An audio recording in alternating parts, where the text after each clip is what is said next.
Biblia inasema siku za mwisho upendo wa wengi utapoa. Sio upendo tu wa kupendana sisi kwa sisi, hata upendo wa kumpenda Mungu utapoa. Yaani muda wa kupenda Mungu, muda wa kumwabudu Mungu, muda wa kuomba huna. Hiyo ni kukosa upendo. Unakuwa zaidi umepungua katika upendo. Lakini Biblia inasema siku za mwisho upendo wa wengi utapoa. Na hii ni hali ya hatari kama upendo wetu utakuwa haupo tena. Maana ni lazima tumpende Mungu kwanza, na pili tupendane, na pia tupende kazi ya Mungu, na pia tupendane sisi kwa sisi kama ndugu. Hilo ni la muhimu sana. Lakini tunaona pia katika Mathayo 24 kuna vipengele ambavyo vimeongezeka katika maandiko kwamba hayo ni vizuri tukayaangalia. Kwamba pamoja na upendo wa wengi kupoa katika Mathayo 24:10 mpaka 14, nitazungumza pia kwanza kabla ya kusoma. Lakini Biblia inasema hivi, siku za mwisho watu watasaliti wengine. Watu watasaliti wengine. Usaliti utakuwa mkubwa sana. Unamsaliti ndugu yako, tena ndugu yako kabisa katika Kristo. Unamsaliti kabisa. Unakuwa na chuki. Wanaita siku hizi kwa Kiswahili kizuri chuki binafsi. Unakuwa na chuki binafsi ambayo unaijua wewe mwenyewe chuki hii ni kwa nini. Wewe unajua kwamba hiyo chuki ulionayo kati yako na ndugu ni ya nini, unaijua. Na hivyo chuki inazaa usaliti. Kwa hiyo unaweza kumsaliti ndugu yako kwa sababu huna upendo ndani yako kati ya ndugu yako na wewe.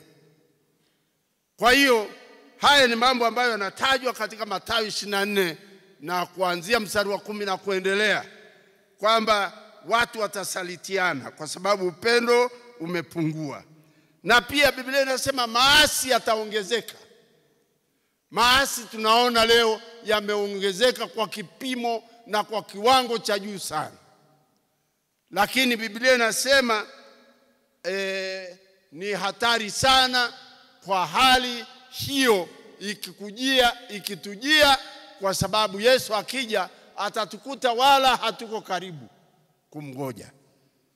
Na hivyo ni vizuri tukaona kwamba tuache mambo yale ambayo hayampendezi Mungu. Na pia Biblia inasema katika mlango huo huo kwamba manabii wa uongo watakuwa wengi. Leo nasema manabii wa uongo wataongezeka. Leo ndugu zangu, manabii wa uongo ni wengi. Ni wengi, ni wengi, ni wengi. Na hao wamewadanganya wengi, wengi, wengi, wengi.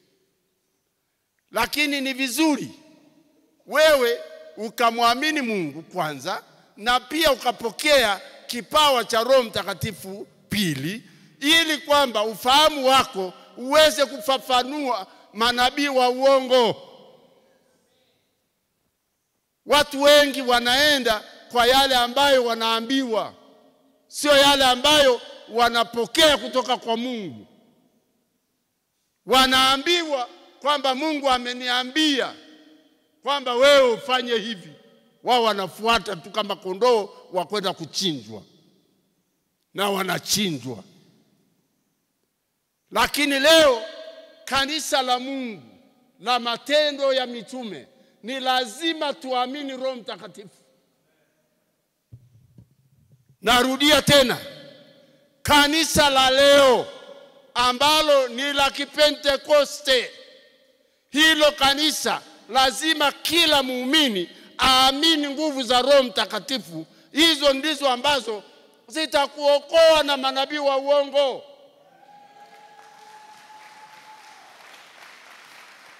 Kama wewe utampokea Roho Mtakatifu utabebwa Utabebwa na maneno haya, utaamini.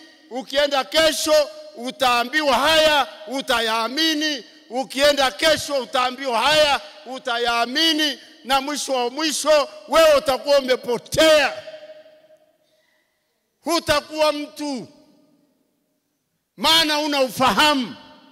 Lazima uwe na ufahamu, lazima uwe na elimu ya kiroho.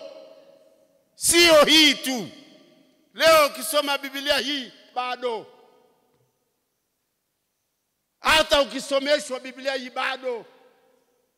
Lakini utakapopokea Roho Mtakatifu ukasomeshwa Biblia hii, wewe utakuwa muumini wa Kristo.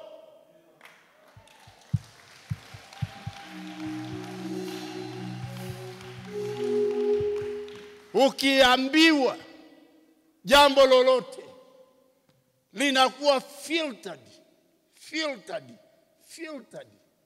linachujwa. Nashangaa sana watu leo wanaambiwa kwamba sasa upate mafuta, utoe nguo. Mwanamke anatolewa nguo, anapakwa mafuta.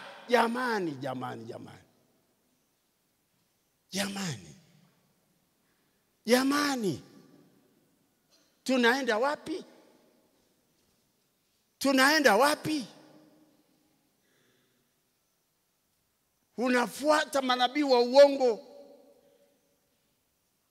Maneno haya ni maneno ya kweli, lakini haya maandiko yanaua, Roho anauisha. Kama wewe utaongozwa tunakuambiwa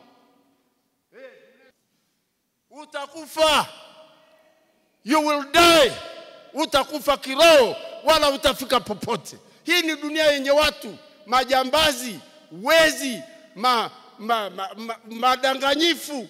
Dunia imejaa watu wa namna hiyo. Huwezi kuwajua wewe.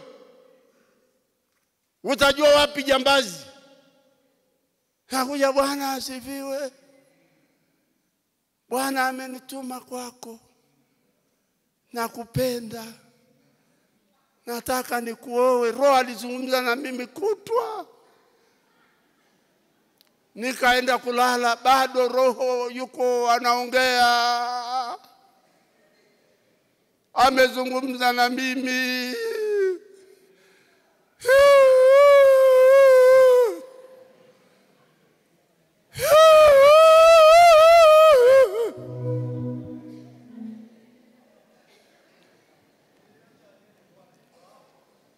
Akimaliza hapo, wewe umeenda. Yeye akimaliza hiyo mbinu yake, maana hiyo inaitwa mbinu. Tuombe mpendwa, Mungu amenituma nije kwako, anakufanyia mambo makubwa.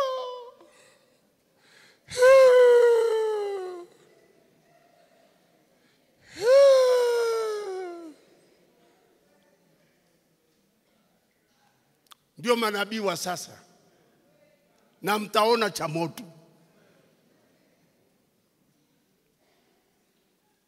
Matendo ya Mitume, Roho Mtakatifu akashuka, akawajaza wote waliokuwa katika kile chumba, wakanena kwa lugha. Na tangu pale watu wale wakazungumza injili ya uwezo, na hakuna aliyewaweza kuwadanganya.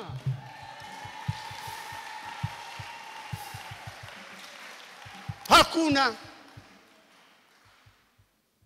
Wewe mtu ambaye amejazwa Roho Mtakatifu namwambia toa nguo nikupake mafuta, pepo.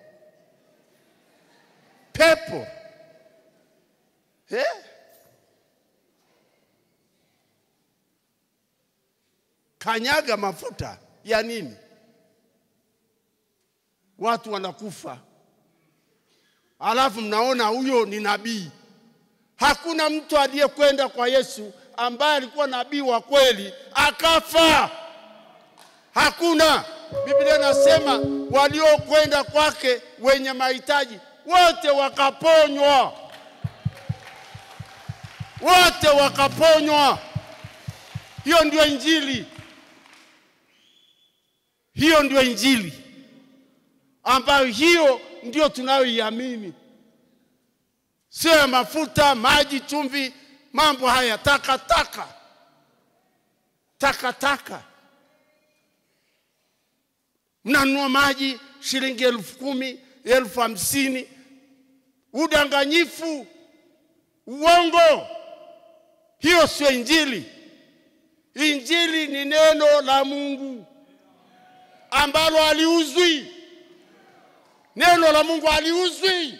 Na waambia aliuzwi. Aliuzu neno la Mungu hata kidogo.